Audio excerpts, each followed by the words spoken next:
the feelings end up wasted. So I'm sorry for breaking down when you said you got me. I'm used to being let down, but I'm hoping if I'm falling too fast, then you'll catch me. You'll catch me. So I'm sorry that you might have to see I'm not falling. I promise that I don't wanna be on my own. It always goes much better in my head, but the feelings end up wasted. So I'm sorry for breaking down when you said you got me. I'm used to being let down, but I'm hoping if I'm falling too fast, then you'll catch me. You'll catch me. So I'm sorry that you might have to see I'm not flawless. I promise that I'm facing my problems. If I'm falling too fast, will you catch me? Will you catch me before I crash? Mình trốn thua rồi. Biến ơi.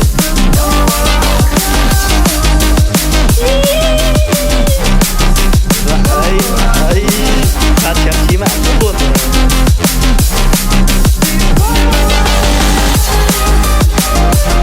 Kìa anh em sao mà viên nó đánh không biết rồi. Đầu game mà nó tồn chất còn thêm khỏe mà.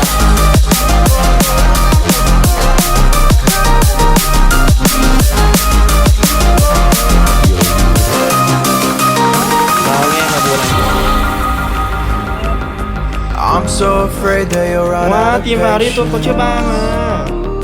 Trust me, I know how it feels to be hopelessly waiting.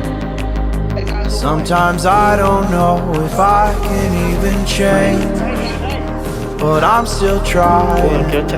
So I'm sorry that you might have to see I'm not wrong. I promise that I'm facing my problems. If I'm falling too fast, will you catch me? Will you catch me before I crash? Cứ phải xuống đường nào rồng nói rồng ra. Trên dưới làm gì? Ai nụ ai ối nó ở chỗ đấy.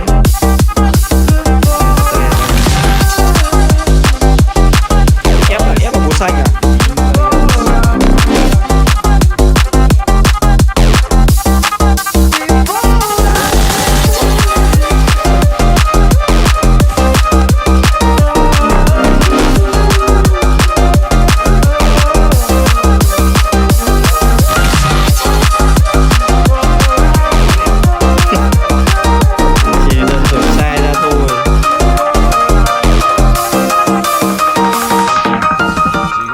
I don't wanna be on my own. It always goes much better in my head, but the feelings end up wasted. So I'm sorry for breaking down when you said you got me. I'm used to being let down, but I'm hoping if I'm falling too fast, then you'll catch me. You'll catch me. So I'm sorry that you might have to see I'm not falling. I promise that I'm facing my problems. If I'm falling too fast, will you catch me? Will you catch me before I crash?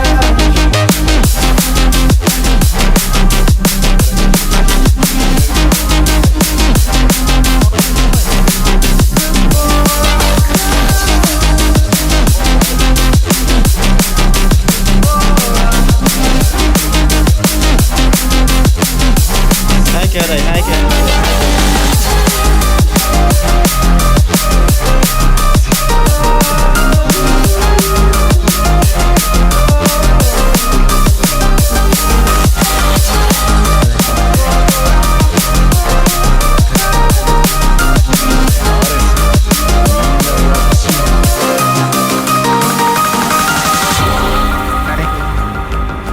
I'm so afraid that you'll run out of patience.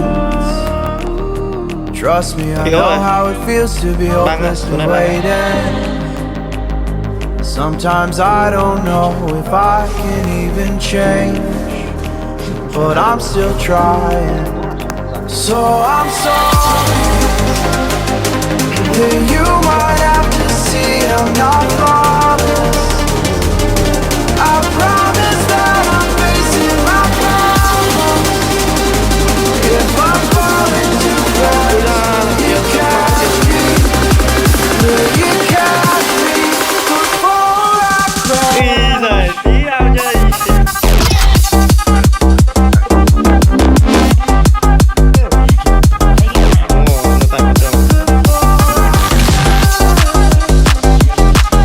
Giá nó cay tao lắm rồi đây.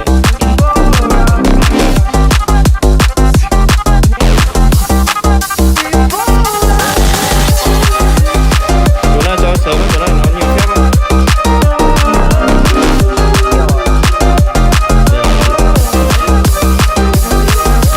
Mít cho nó nhiều tiền phết á, không hề à.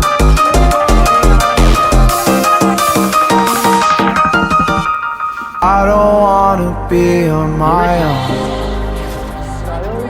It always goes much better in my head, Ta đây mình có but the feelings end up wasted. So I'm sorry for breaking down when you said you got me.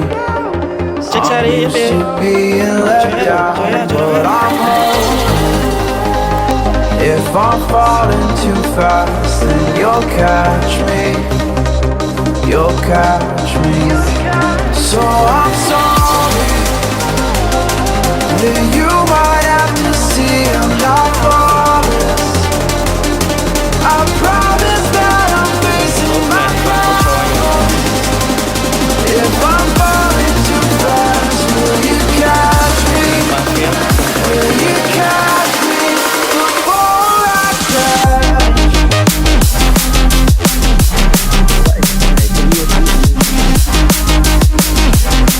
Buôn Nam mà chơi thôi, biết sao thì Buôn Nam thôi.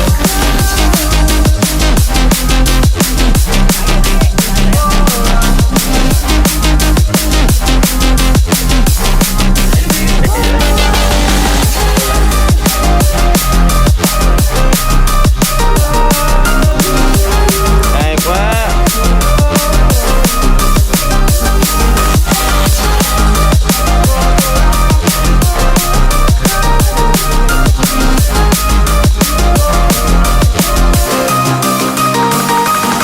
Sao là em đây à?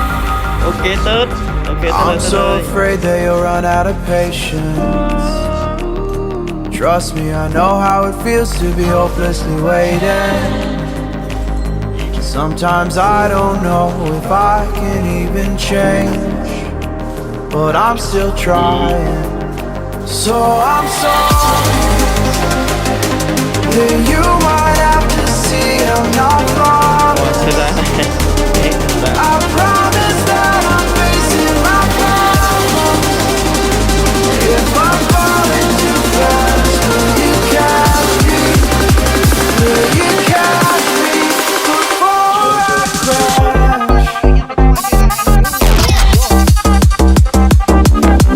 Ở đây anh em. Chớ có lòng vừa.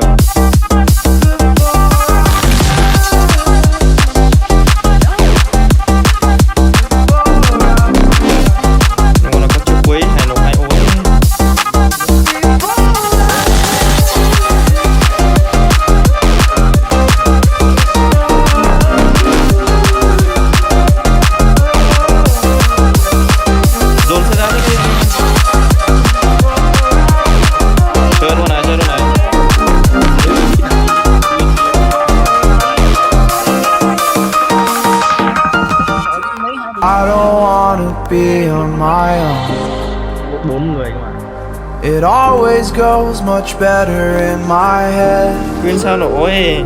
but the feelings end up wasted. So I'm sorry for breaking down when you said you got me. I'm used to being let down, but I'm if I'm falling too fast, then you'll catch me. You'll catch me. So I'm sorry that you might have to see I'm not flawless. I promise that I'm facing my problems. If I'm falling too fast, will you catch me? Will you catch me before I crash?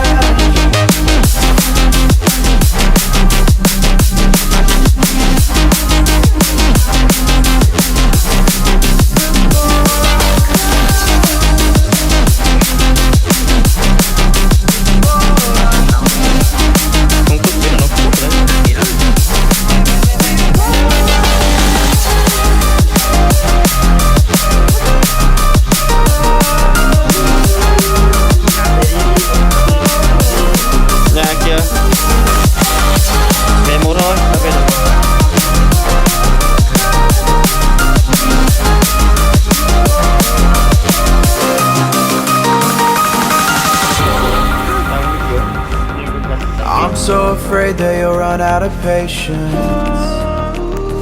Trust me, I know how it feels to be hopelessly waiting. Sometimes I don't know if I can even change, but I'm still trying.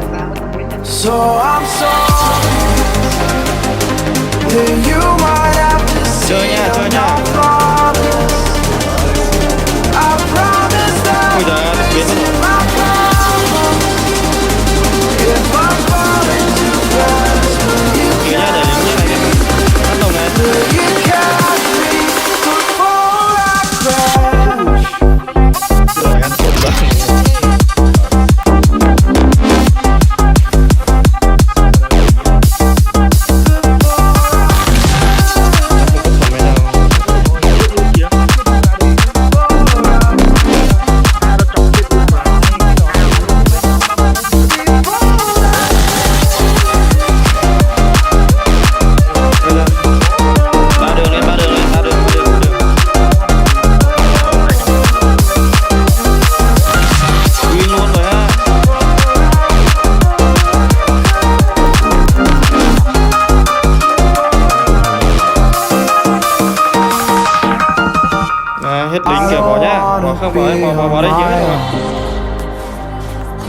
It always goes much better in my head, but the feelings end up wasted. So I'm sorry for breaking down when you said you got me.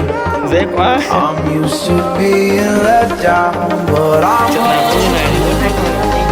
if I'm falling too fast, then you'll catch me. You'll catch me. So I'm sorry that you might have to see I'm not flawless. I promise that I'm facing my problems. If I'm falling too fast, will you catch me? Will you catch me before I crash? Quan cuối cùng trên.